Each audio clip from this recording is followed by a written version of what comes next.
China has thousands of fishing boats, and they're up to some pretty shady things. Now the US and its allies are working together to stop them.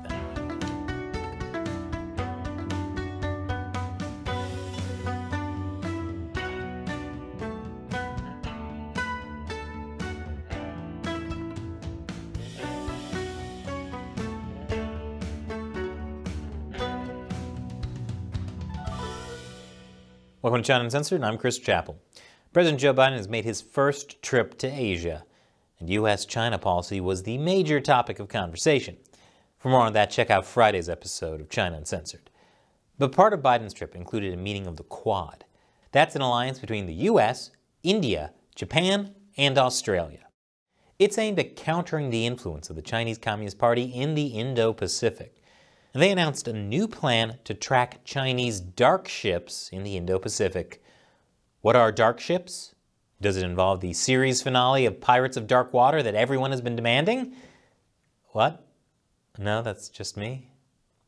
Anyway, dark ships are called that because they basically hide their location and identities, usually because they're doing something illegal.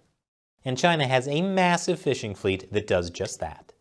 It's the largest deep-water fishing fleet in the world, about 17,000 ships according to the British Overseas Development Institute. So what kind of illegal activities do Chinese dark ships get up to?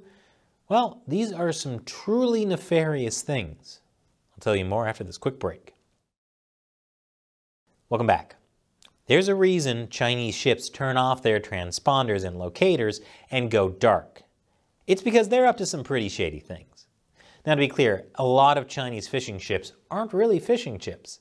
Giant ones like these are part of a little-known branch of the Chinese military, the People's Armed Forces Maritime Militia. They answer to the People's Armed Forces chain of command. Now, that's technically separate from the People's Liberation Army, but when activated for missions, they operate like a naval unit, sometimes even taking instructions directly from the People's Liberation Army Navy. Essentially, Chinese fishing boats double as sleeper agents for the Chinese military. China's maritime militia has been dubbed the Little Blue Men. Of course, the Chinese Communist Party's official line is that they don't exist. In fact, in response to the recent Quad meeting, Chinese Foreign Ministry spokesman Wang Wenbin said, "We ask the countries concerned to refrain from wearing tinted glasses and making unfounded accusations. Engaging in small circles and stirring up rival camps is the real threat to building a peaceful, stable, and cooperative maritime order." Okay, so just so we're all on the same page, we're talking about dark ships filled with little blue men wearing tinted glasses going in small circles around rival camps. I love China news. There are basically two main things China's maritime militia gets up to. One is overfishing. China has a huge number of small fishing boats. China's fishing fleet appears engaged, often illegally, in the effort to haul in as much seafood as it can, as fast as it can, in as many places as it can, with little regard for how its practices affect malnourished people or diminish the stocks of their fish. China has almost completely depleted their own territorial waters, so now they need to get fish from other countries' waters. But they might not be other countries' waters for long, because there's another reason China is doing this: expanding territorial claims. So I mentioned China has a lot of small fishing boats like these. But they also have giant ones like these. They are not actually civilian fishing boats. They're officially part of China's maritime militia. They never fish. They just use fishing boats to monitor other fleets, run supplies, or ram other boats. For example, back in 2021, more than 200 of these Chinese maritime militia ships anchored at Whitsun Reef for months. They were patrolling in patterns that no normal fishing vessels would ever exhibit. That is to say, a significant portion of China's so-called fishing boats are actually sleeper agents for the Chinese Communist military.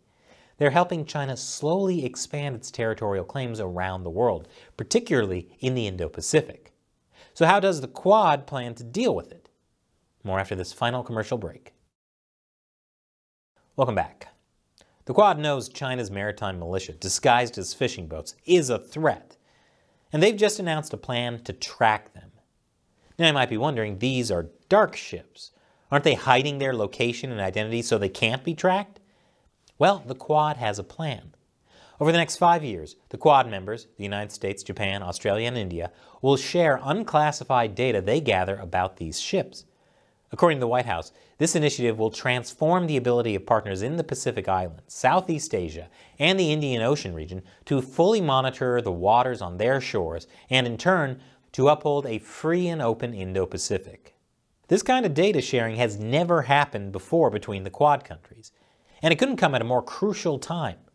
The Solomon Islands has just signed a security pact with China that could put a Chinese naval base there, right on the doorstep of Australia and New Zealand.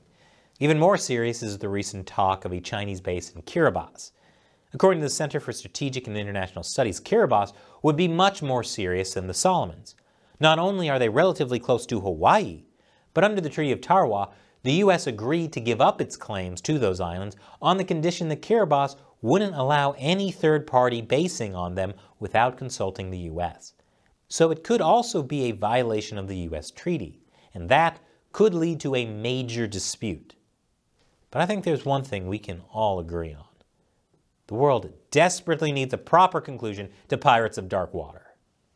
And now it's time for me to answer a question from one of the people who support China Uncensored by contributing directly through Patreon or Locals. Today's question comes from Jonathan Robertson. Chris, Shelley, and Company. Is the China Uncensored site on Rumble legit? Hi, Jonathan. Yes, the China Uncensored page on Rumble is legit.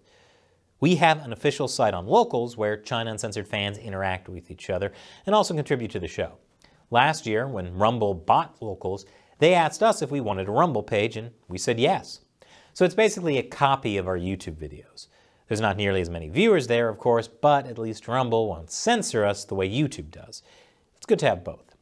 And speaking of YouTube alternatives, we're also on Odyssey. Thanks for your question, Jonathan. Be like Jonathan. Support China Uncensored by joining our social media platform on Locals or contribute through our crowdfunding page on Patreon. Both are great. Links are below. Once again, I'm Chris Chappell. See you next time.